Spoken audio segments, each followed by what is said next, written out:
Okay, so let's jump right into this. Right in the heart of Western Europe, kind of tucked between Spain and France, there's a group of people who are one of the continent's biggest and oldest mysteries. We're talking about the Basques, and their language, their DNA, even their culture. It's a puzzle that has stumped historians for, well, forever. Today, we're going to put the pieces together. Our whole investigation kicks off with this single word, sorioneku. Back in 2021, archaeologists dug up this 2,100-year-old artifact with this strange word carved into it. And believe me, it changed everything they thought they knew about the ancient Basque people. So what was this thing? It was this incredible bronze hand, which we now call the Hand of Euskara. For years, pretty much everyone assumed that the ancient ancestors of the Basques, the Vascones, couldn't write before the Romans showed up. But this hand, dating all the way back to the Iron Age, proved that was completely wrong. And that word, sorioneku, it translates to something we can all understand, of good fortune. I mean, you have to understand just how huge this is. This one discovery didn't just nudge the timeline of written Basque back a little bit, it blew it back over 1,000 years. That is a massive leap. It proves this unique culture had its own writing system way before anyone from the outside came in. Okay, so the hand proves the language is ancient, for sure. But this is where the mystery gets even deeper. The Basque language isn't just old, it's completely, utterly alone. And that takes us from a cool piece of bronze to a much bigger question. All right, let's move on to our next big clue, the language itself, which is called Euskara. You know, if the Hand of Euskara is the artifact in a museum, Euskara is the living, breathing evidence of a history that's totally separate from the rest of Europe. You see, Euskara is what linguists call a language isolate. Now, that's a fancy way of saying it has no family. 0 known relatives. It doesn't come from Latin like Spanish or French. It's not a Germanic language like English. It's an orphan, the very last of its kind. Think about it. Pretty much every language spoken across Europe belongs to one big family, the Indo-European family. They all share common ancestors way back when. But Basque, it's not even on the same family tree. It's like a single, ancient tree from a totally different forest, one that has long since disappeared. And that's why people call it a living fossil. It's honestly the perfect description, right?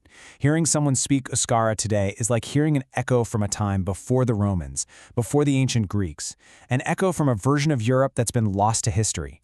So we've got this language that's basically a holdover from a prehistoric time. That is one massive clue. But what about the people themselves? Does their DNA tell the exact same story of isolation? Well, let's find out. And you guessed it, our next piece of the puzzle is hidden right inside the Basque bloodline. Geneticists have found that just like their language, the Basque people have a genetic signature that is totally unique. Okay, get this. This is wild. The Basque people have the highest concentration of Rh-negative blood on the entire planet. Now, why does that matter? Well, it's a huge biological flashing sign that says this population has been on its own with very little mixing for a very, very long time. And it's not just the blood type. There are other genetic markers too. But the real bombshell dropped in 2015. Scientists were able to get ancient DNA from skeletons found in a cave in Spain. Skeletons of people who lived thousands and thousands of years ago. And what they found was absolutely mind-blowing. The DNA proved that the Basque people are the direct descendants of the very first Neolithic farmers who settled on the Iberian Peninsula 7,500 years ago. And after that, they basically became an island, genetically speaking, while waves of other people swept across the rest of the continent. Okay, let's just pause for a second. The language is ancient and alone. The DNA is ancient and alone. They're telling the exact same story. So that gets you wondering, what kind of world did these people see? What did they believe in? And that takes us to our final piece of evidence, the ancient Basque mythology. Their folklore is like a window straight into a pre-Christian soul, a worldview that was deeply connected to the mountains, the caves, and the forests of their homeland. So, at the very center of their beliefs, you have Mari. She's the supreme goddess. But she's not some distant god up in the clouds. No, she is the earth. She is the wind, the rain, the protector of nature itself. And then you've got this guy, Basa John, the Lord of the Woods. You can kind of picture him as a protective, wild man of the forest, almost like a gentle Bigfoot. He was a guardian of the woods and a friend to shepherds, a clear mythological tie to their ancient way of life. And their world is just teeming with these incredible beings.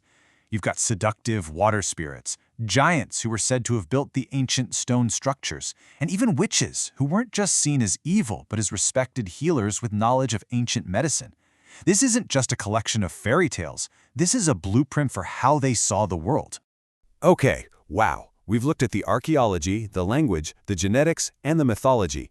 So let's put it all on the table and see what the final verdict is on this incredible enigma. So let's just recap the evidence. 1. We have a physical artifact, the Hand of Euskara, that pushes their written history back 1,000 years. 2. We have a language, Euskara, that's a lone survivor from a lost world. 3. We have DNA that links them directly to the first farmers in the area. And 4. We have myths that paint a picture of a people totally in tune with the natural world. So when you put all of that together, the conclusion is just staggering. The Basque people aren't just another ethnic group on a map. They are something so much more profound. They are a living, breathing window into prehistoric Europe, a direct link to a world that existed before almost everyone else. And that leaves us with one last kind of mind-bending thought. That bronze hand was found by complete chance just a few years ago. It makes you wonder, right?